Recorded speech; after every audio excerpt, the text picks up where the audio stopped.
conversation forward.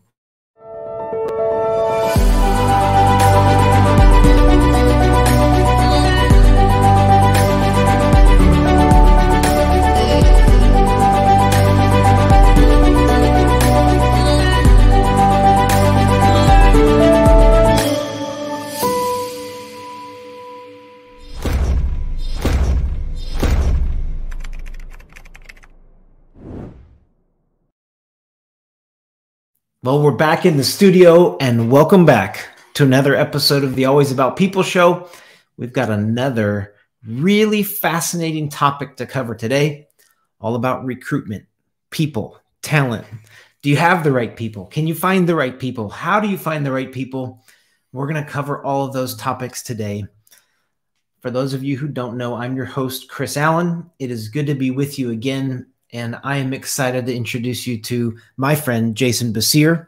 Jason, welcome to the studio. It's great to be here, Chris, picking up where we left off. Yeah, it's so fun to have you here. And we are going to cover a topic that we're hearing across the country from leaders, from organizations. How do I find the right people? How can I find the right people, Jason? This is the question we're going to address today. And we've seen that the labor market has changed. The labor market has changed over the past couple of years. The Great Resignation. Now people are quiet quitting. We've covered that topic in a prior show, but there's so many assumptions out here, biases about the workforce. Yeah. And as I get an opportunity to speak and talk, what I'm trying to help people understand is, it may have more to do with us, the leaders of organizations, how we're going about finding people, the environments that we're creating.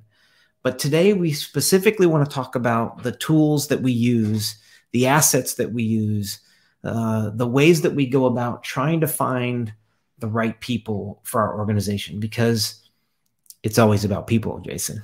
I promise you it's going to be an exciting topic. We're going to cover a lot of stuff at lightning speed. There's lots of angles to approach it. So I'm excited. Yeah, it's good to be here. Well, Jason is the president of Basir Associates. They are a recruitment advertising. They do a little bit of RPO, recruitment processing, outsourcing. Yeah.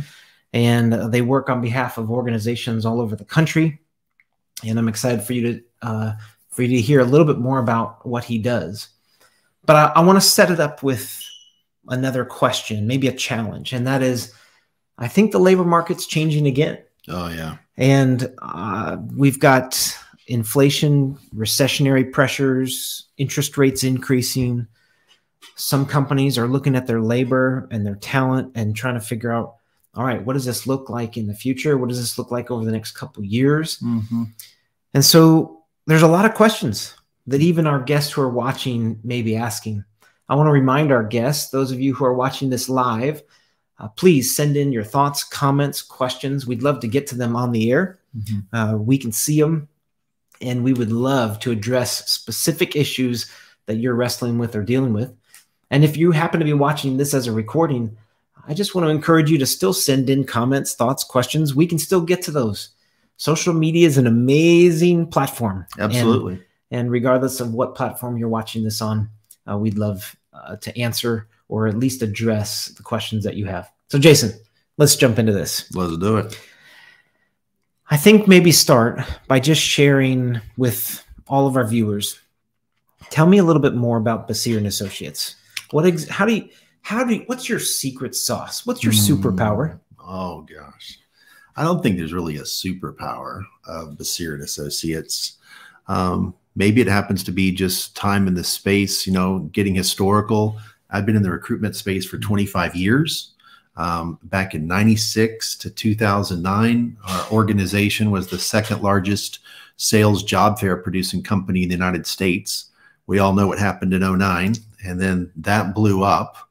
And 09, 10, and 11. And then 2011, I was praying, asking if I needed to really stay in the business, if I wanted to be in ministry. You and I walked through that season on my behalf back in the day, and with much prayerful consideration, I ended up deciding I was going to stay in the recruitment space, and I was going to do that through recruitment advertising. And I actually had a vendor that was providing the services that I now provide today for my customers. And I had a good example of what I am producing now and doing for my customers to have done that for me. And anyway, it was a guy named Evan out of New York. And in 2011, we hung out our shingle as recruitment advertising experts. Yeah. And since then till today, 2022, we have been really focusing on being a reseller of recruitment advertising and strategizing on companies' recruitment brands, helping them have their assets under management to provide some type of benchmark to be able to say, yes, this works, no, this doesn't work. And that's our focus today. And help looking at clients, consulting with them, and giving them some expertise around that topic. That's great. Yeah. So just to kind of maybe sum that up. Yeah. When we think about recruiting, you can either go and hire a recruiter, right, also known as a headhunter. You can go hire a recruiter to find somebody for you. Right. Or you can utilize tools that are out there. Right. A lot of people are aware of how you can post a job to a job board, but some may not even be able to use those job boards correctly or understand how those assets work. And so Basir and Associates helps clients and businesses and companies understand how to utilize the assets that they have more effectively. In some cases, how to save money. In some cases, how to measure. Yeah, that's key. In some cases, how to effectively and efficiently use capital to recruit. But we're going to talk about all of that today. Let's go back to the beginning, though. Okay. What are you seeing in the workplace today in terms of recruiting? Does it seem to still be an issue in finding the right talent? You know, I was watching your last episode about this quiet quitting thing, and I think about some of my customers who are looking for service technicians, and you put together a slate of qualified, pre-screened, interested candidates about a field service technician position, and the customer says, I had a 50 to 80% no-show ratio. They just ghosted me. They said they were going to show up for the interview, but they didn't show up. And it's almost predictive in that space. I have other clients who have unrealistic expectations, particularly in the skilled labor industry, the trucking industry, the healthcare industry, expecting to have very large volumes of spend and expecting the large volume of candidates. Companies today are not seeing that. And there's some answers to that dilemma. I still think there's a significant frustration around just finding candidates who are going to do what they say they're going to do. I mean, even filling out a company's application process. It's such a systemic issue. There's so many avenues that we could go down, but those are just some of my thoughts right off the bat. Okay. Is finding talent an industry-specific issue? Is it an industry specific? I think there's some positions that are harder to fill than others, but across the board, as I think about my clientele, regionally, nationally, and worldwide, we touch base with accounting and finance, IT, pickers and packers, industrial. I think about restaurants. I think about companies that need cooks. I think about people who need CNAs. I think about nonprofit organizations that we work in profit. The problem is the same across the board. I need more quality. I need more quantity. I need candidates that meet my hiring profile, that are interested, that will work through my recruitment process.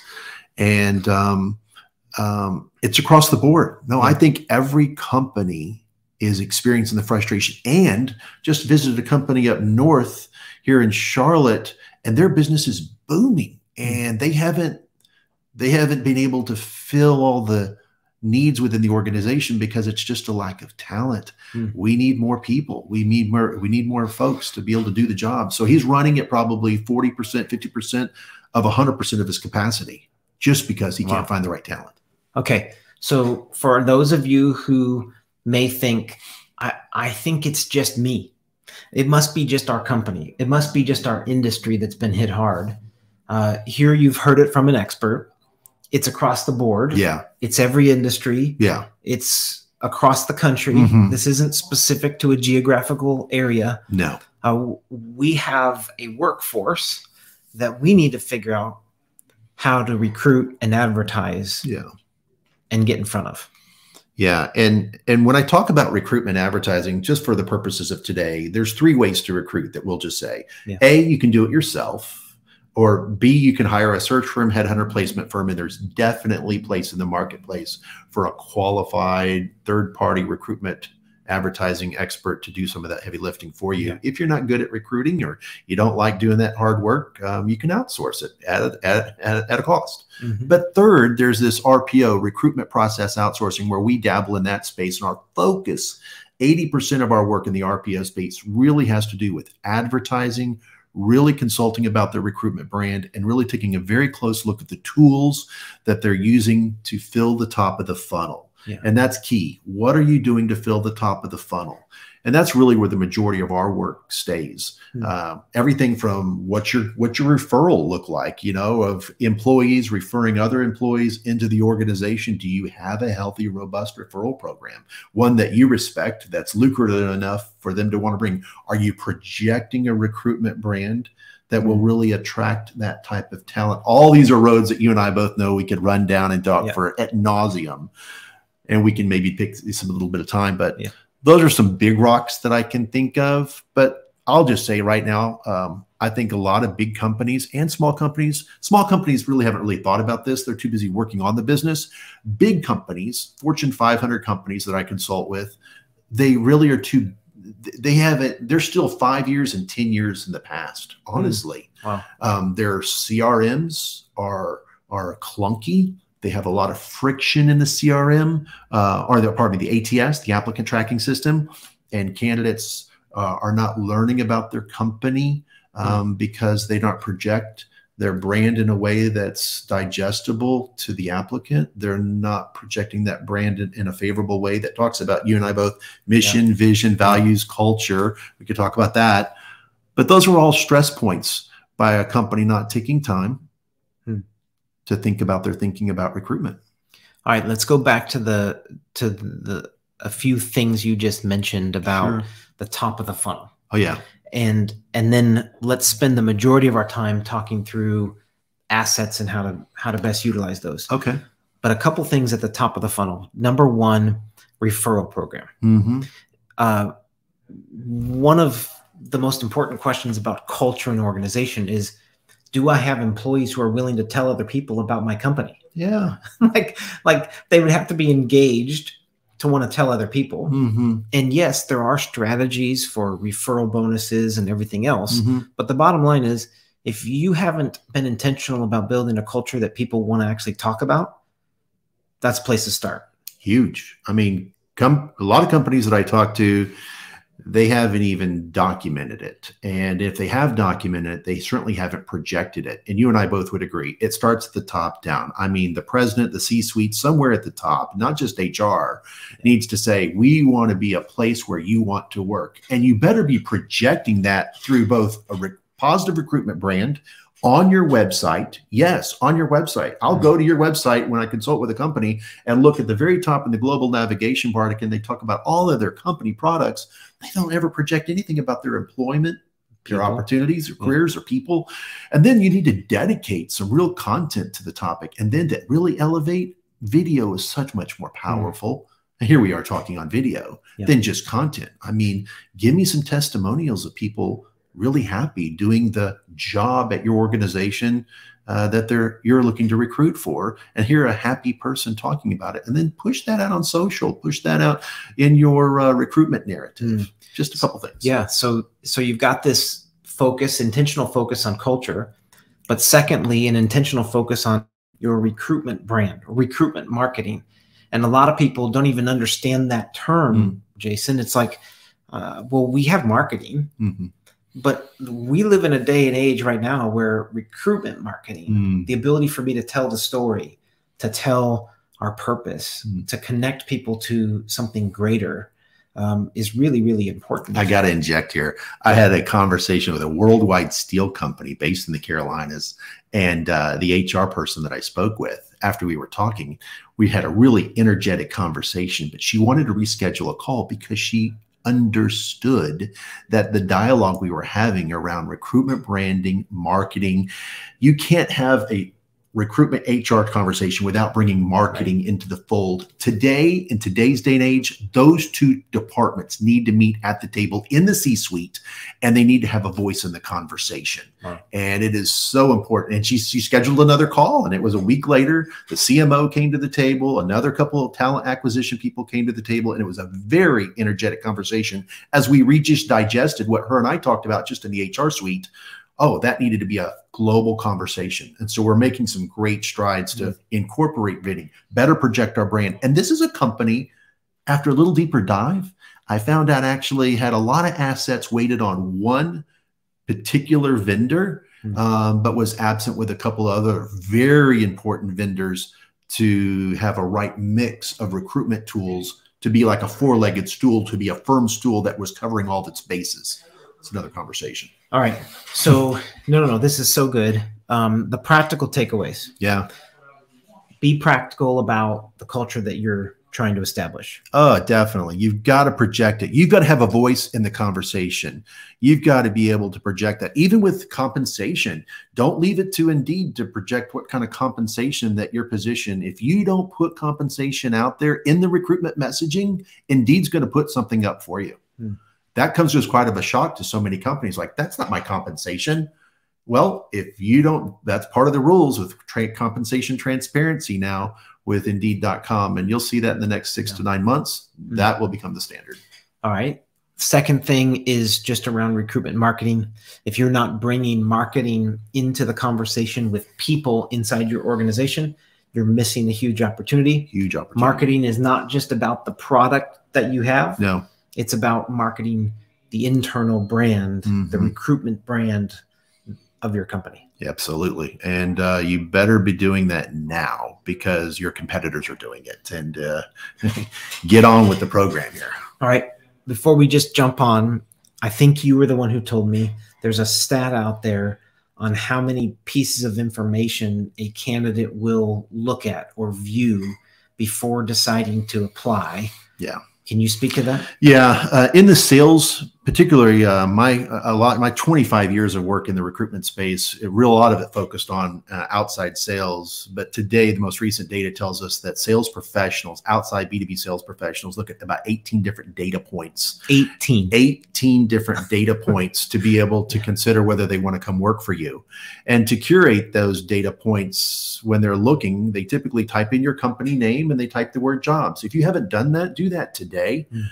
Do that on a Google bar, and then up will pop up your recruitment brand, and you'll find out how they find out about you and your organization and what people are saying. Yeah. There could be some negative content that you've turned a blind eye to and stuck your head in as an ostrich, and you're not speaking to, that's landed on Indeed.com and has people talking about you in a way that's negative that you don't want, or maybe you don't know how to talk about it. Yeah. That would be a good conversation for us to have. We have a whole department that just focuses directly in a service that helps you manage your recruitment branding content. If you don't like to do that and don't know the right words to speak, you can outsource that. Not a problem. Yeah, that's great. Yeah. All right. So the takeaway, go Google yourself. Yeah. Search yourself. Find out what is being said about you on the internet. Don't let candidates have the last word. I mean, some companies, I've heard them wrestle with this idea. There's a company that I know of in particular that's really wrestled with this a lot, and they've just had their head in the sand. And I said, no, you need to speak up. You need to answer every positive or negative review and say thank you or speak to it in a politically smart, strategically well-worded way. Okay, we're going to pause there because I have so many founders, CEOs that are frustrated with Glassdoor. Okay. Because anyone can say anything. Is your recommendation to respond to any comment made on Glassdoor? If you don't respond, then you're letting the candidate have the last word. That's the way I would answer that. There you go. So for those of you frustrated with the platform, figure out a way to respond to both positive and negative commentary. Yeah. And there is a very correct way that you need to be responding. There's a professional and appropriate way to respond. And I'm about engage your own recruitment brand, own it, and we can help you with that. Okay.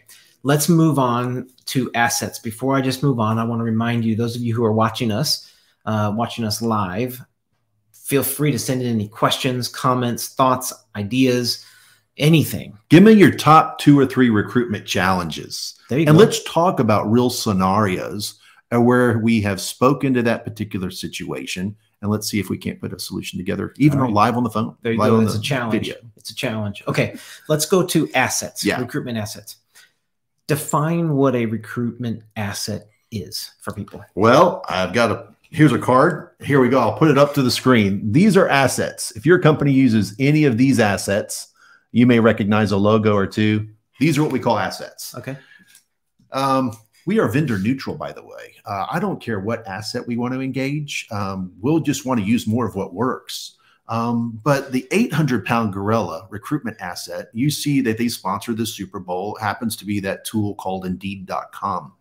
I remember back in 2011 and 2010 when they were kind of getting their start, everybody's trying to figure it out. But we've been a partner of theirs now for over 10 years.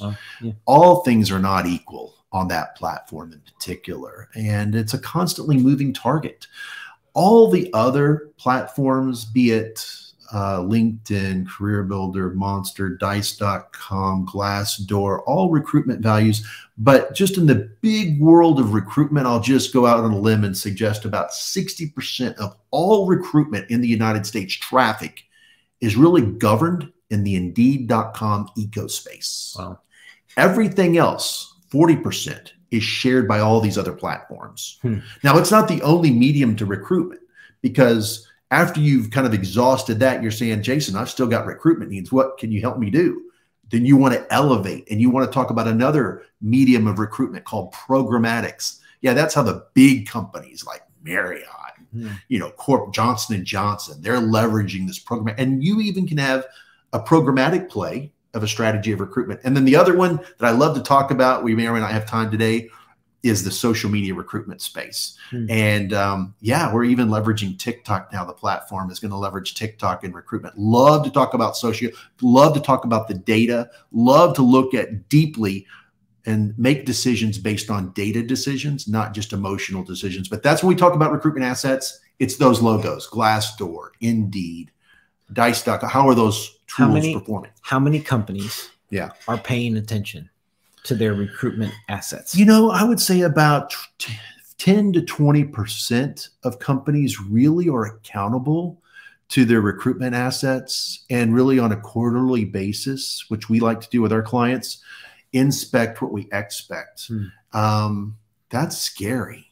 That means 80% of corporations are just running hard, spending money, and not doing a look back and saying, hey, I spent X. How much traction am I getting from X? How many impressions? How many clicks compared to my organic clicks versus my sponsored clicks? And is it really generating not just resumes, but quality resumes? And how can I elevate that? Boy, howdy. Every single company that I talk to, except for 1 in 100 maybe, has room for improvement there. So when you think about what a company is willing to spend right now on a headhunter, like actually outsourcing the recruiting function to somebody to find a role. And someone will spend 20 to 30% on average of first year salary.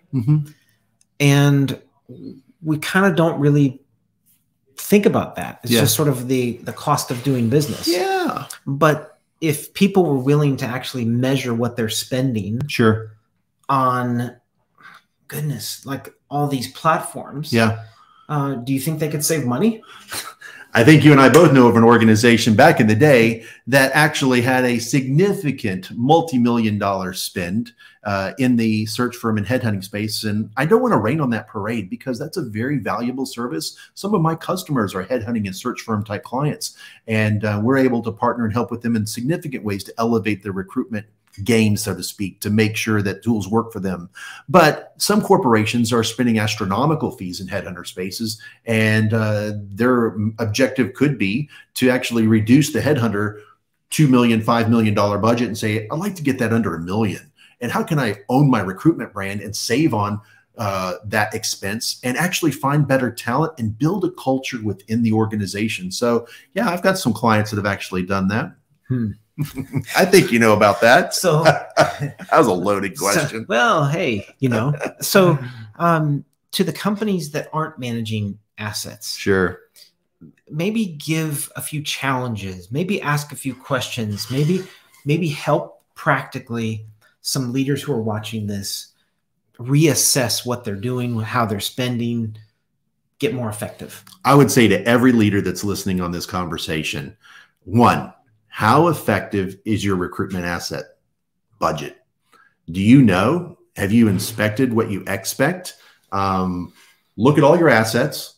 Look at your overall spend. Our typical promise walking in the door is we're going to elevate 2 or 3 times the value of what your current spend. So if you're spending $100K and you're getting $100K value, if that could be a 200 or 300K value at no added cost, would that be a blessing and a help to you?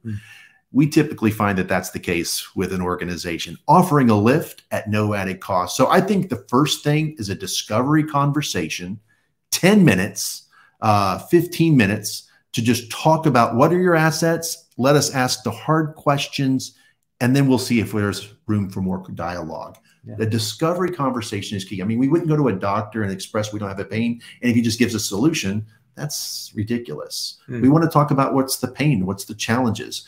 But I often do my homework before I take a phone call from that discovery conversation, and I can see where the friction is in the applicant tracking system. I can see the disparity in their projection of the recruitment brand on their recruitment narratives. I mean, who would want to cut and paste a job description and count that as a recruitment narrative? Right. Can we not talk about that all day long?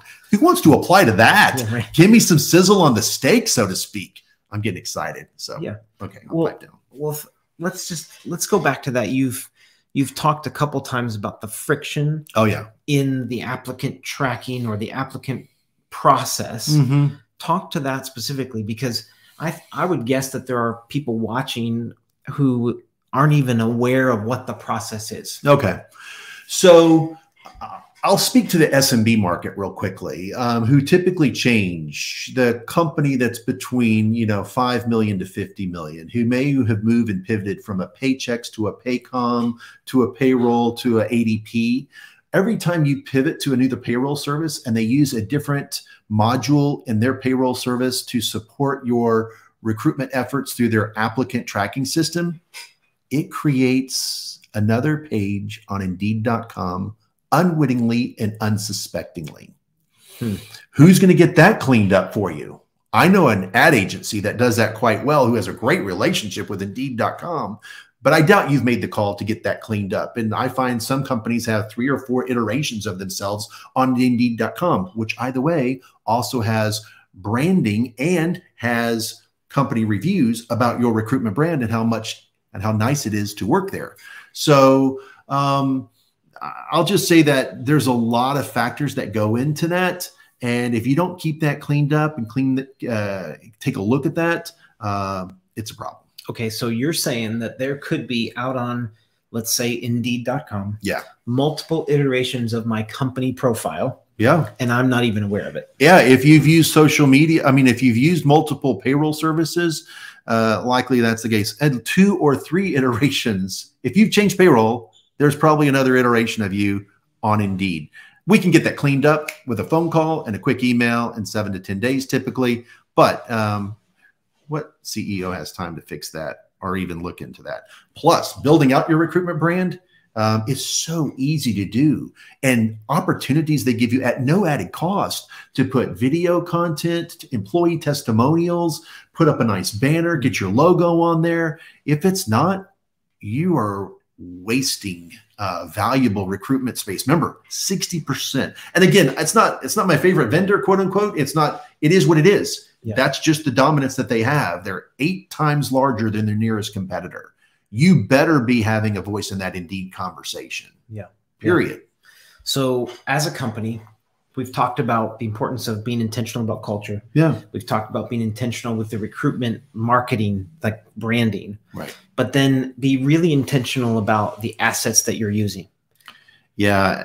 And when I say intentional, I'm saying inspect what you expect. Take some time, 2 or 3 times a year, to go look at your spend, find out what it's getting. I'll give you another example. We just had a client was spending about $8,000 a year on a battery of about 15 or 20 different positions. And then looking at their spend, the way that they were spending the money, they weren't spending it the way that strategically it needed to be spent. And as a result, they were getting impressions, they were actually getting clicks, but they weren't getting resumes.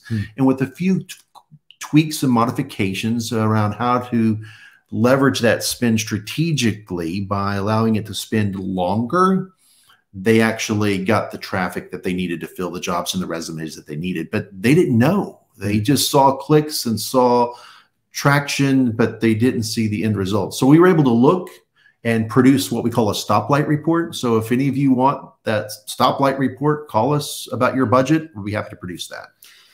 All right. Well, it's hard to believe this or not. What is it? Well, we're up against our time. Oh my goodness. We barely started. So Jason, what this means is we're going to have a couple follow-up conversations. I guess so.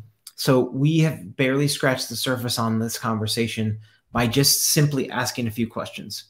I think the most practical thing you can leave with today is, what are you doing about your culture? What are you doing about your recruitment brand? And then have you looked into measuring the assets that you're using? Yeah. And if we could just leave you with those 3 questions, obviously we can point you in the right direction. But if you'll start there by going and asking a few of those questions of your team or of your colleagues or just of your company, that is a great place to start. It's a game changer. It's a differentiator. You'll be doing something that your competition is not doing. You'll be elevating your recruitment brand. You're going to get a bigger bang for your dollar just by showing an interest in this topic. All right. So obviously the purpose of Always About People is helping to create cultures where people thrive. We want to help create these cultures that would attract other people. But our hope is that then you would be able to share the culture that you've created with so many other people, that you'd be able to share what's actually happening in your company so that you can find the right people. Couldn't have said it better. All right. Well, I just want to give you one last statement. Okay. To our guest. How can I find the right people? Jason Basir, go. You don't have an I can't find them problem. You may have an I can't hire them problem, but you do not have an I can't find them problem. Today's big data is in such a way that we can see all the talent. We see their name, their phone number, and their email address and their cell phone. The question is, can you hire them? We can show you the data, and the data doesn't lie. How's that? With that, I think we're done. I think you've challenged everyone who watches. This was awesome. Jason, we need to do this again. Yeah, well, there's so many avenues we could go down, like hiring insights. What is data? Show me data. Prove it to me. You know, show me a compare and contrast recruitment brand. Show me what we're talking about here. There's a lot of show and tell stuff that we didn't even dive into. There's so much more conversation, but it's always changing too. That's exciting for, I know you and me both, of how fast things change. Companies sunset products, they add new products. What's the new and the latest and greatest? You know, if you tried a virtual hiring event, okay, that's all. It's a teaser. Oh boy. Well, here we go. We're going to have to do this again. Those of you who joined us live, thanks for joining with us. Those of you who are watching this later, we appreciate you tuning in. Again, you can catch us live on Facebook, on LinkedIn, on YouTube. You can also go back and watch prior shows. To those of you like Pete Torrey, thanks for joining us live. We appreciate you. Jason. Chris, thanks for having me. I appreciate it. This has been a fun, lively conversation. It's always good to sit down. It was quick. It went by so fast. Jason Basir, Basir & Associates, thanks for joining with us again today. We'll see you next time on our next episode of the Always About People show.